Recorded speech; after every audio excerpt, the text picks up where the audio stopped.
Hi, everyone. Welcome to this edition of Abbey Research Reads. I am Dr. Donnelly, and I'm here today talking about a book by Erica Garza named Getting Off, which is about her. The subtitle is A Journey into a Woman's Addiction, Sex Addiction and Porn, and all of that. And really, I mean, it's a titillating title, obviously, for good reason, but that's what it is.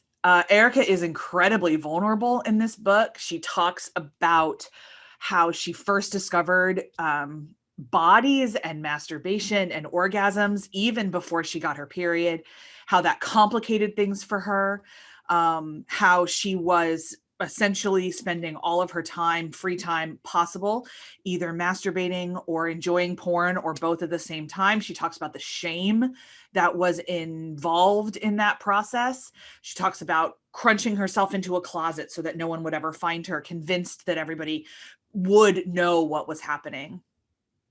She talks about the times that she confessed the fact that she watched as much porn as she did to partners, and how that didn't go well for her. She talked about not understanding how to communicate her particular tastes and kinks and preferences in ways that it wouldn't come across as shameful. She talks about how for so long her relationships were entirely transactional, that she was terrified of commitment or emotional vulnerability, that she couldn't function. And instead of having difficult conversations or working it out with somebody, she simply ran. She ran from relationship to relationship. From a sexual health perspective, she put herself in incredible danger a whole lot. Statistically, the larger number of partners that we have, that and however large their partner count is, puts us more and more in physical danger, especially if you don't use any level of protection, the way that Erica is clear that she often didn't. And all along, you get the impression in this very kind of bare bones, this is how I was feeling, this is what I was doing, this is where I was going, that she's still wrestling with the emotions of this time. That yes, she's come out potentially the other side. She has a much more balanced relationship with her body and with sex now than she had at different times in her existence. But this isn't something that she's over. In a certain way, it's the perfect example for all kinds of addiction. Anyone who is classified as clinically addicted to something never gets over it. They're never fully done. It's a part of their DNA for the rest of their lives. And it's a lot about balance. Now, there are some addictions that can't be about balance. Addiction to Coke, for instance. Coke doesn't really allow you to be balanced. Alcoholism doesn't really allow you to be balanced. Disordered eating is a lot more about finding balance again. So there's, which is classified by some people as an addiction. Sorry, let me fill that in my brain, an addiction to control. But because you can't see inside my brain, which you all should be incredibly thankful for, because it is a troubling place. But what I appreciated about this is the perpetual nature of her confession in a certain way. Every time she hit something else she was ashamed of, we were there with her and we went with her. It's a quick read. Especially if you're like me and a lot of this is just academically fascinating and not necessarily emotionally connective tissue. If you've listened to our other reviews or you've seen other videos on our channel, Dr. Erin and I talk a lot about how she has a lot of emotionally reactive empathy. And I have a lot of pragmatically reactive empathy. And that's just how our bodies are wired, and our life experiences are quite different. And this is a book in which I'm sure that there are some people that would find a lot of pain in this story, that would find it a tough sit. And my reaction entirely was, I'm so glad she's writing some of these things in past tense. And I'm really curious as to how she got to where it was past tense.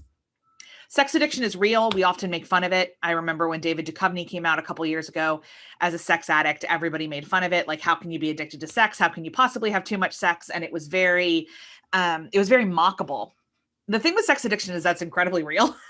And a lot of it is about disconnection from the rest of a relationship. So if you're completely addicted to sex and you can't really do anything without allowing your body to have that physiological reaction that comes from sexual release and or orgasm, it really precludes the availability of an emotional connection or an emotional relationship. So sex addicts talk a lot about chasing a high in a certain way, in the same way that, like, perhaps And Erica's very clear about this. The porn that she watched when she first started, which some people would consider very kind of run-of-the-mill, vanilla, mainstream, no longer could get her off within a couple of years. And she had to keep getting more and more violent in a certain way. She had to go more and more towards gangbangs and a lot of things that are on the more hardcore end of the pornographic filming spectrum.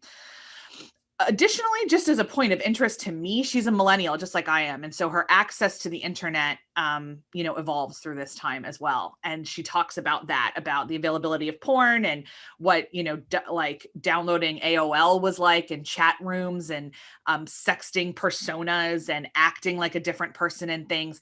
A lot of the ways that people in my generation did experiment with themselves and with ideas of sex. And they were very comfortable talking about sex and using sexual terms and crass sexual terms long before they were ever ready for physical activity. And Erica's clear about that. She had been posing as a 22-year-old grad student and sexting with 45-year-old men in Iowa for years before she actually had sex for the first time, which was not like something she was even particularly ready for. I say all of this because I think, obviously, first of all, you've clicked on the video because you want to hear my review, but also because it's an incredible empathy read. I don't think we come across many people in our lives that are willing to talk about their sexual proclivities or sexual addictions in a certain way.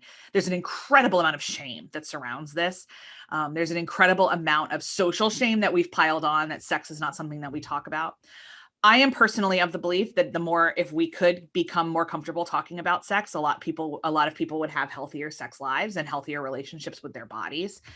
And so I am never shy to talk about sex or ask questions or have the hard conversations because, as you can tell from this channel potentially and from knowing us at all, Dr. Aaron and I never shy away from hard conversations if it's going to bring us any level of clarity on the other side, more empathy, and a more inclusive society.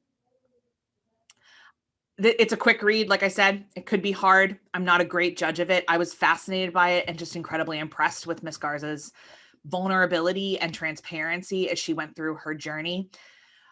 I recommend it for sure. If you are not comfortable with reading about sexual terms, this might not be the book for you. There might be a couple baby steps first.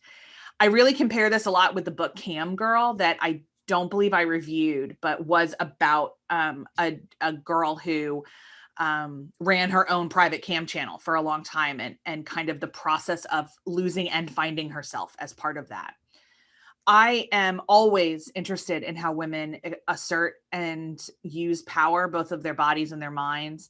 And this was a lot of this. But ultimately, the lesson of this book and the lesson of Erica's life is that if you do consistently remove sexual activity from intimate relationships, it can become incredibly damaging. This is not necessarily a secret. It sounds maybe kind of prudish. And there's a lot of, especially people in their 20s that are like, no, I need to completely sleep around. And I don't need any emotional connection.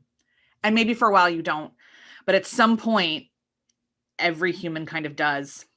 We have a lot of research that says that having exclusive interactions with pornographic material rather than personal interactions with sexual activity, if it tips entirely on the pornographic images and pornographic side, the ability to connect emotionally, vulnerably, and sexually with another person is damaged slightly.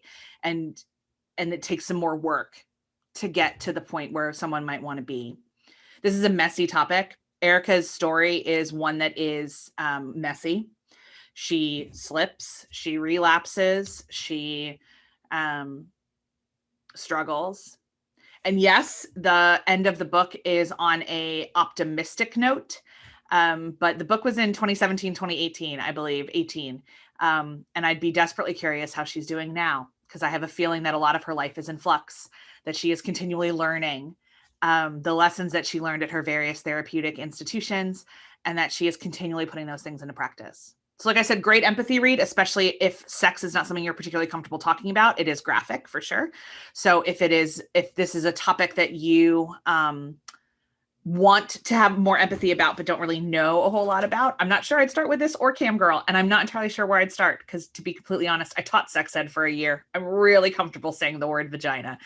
And I don't have a lot of memory of times where I was uncomfortable with that, just because of my life experience. So I'm not maybe a great guide. But if you're like me and you're comfortable with the language and you're comfortable with the crassness and you just want to know more about people for whom this is their life lens, Getting Off is a great, great way to get that. That's all for this edition of Abbey Research Reads. I'm Dr. Kristen, and I'll see you next time. Bye.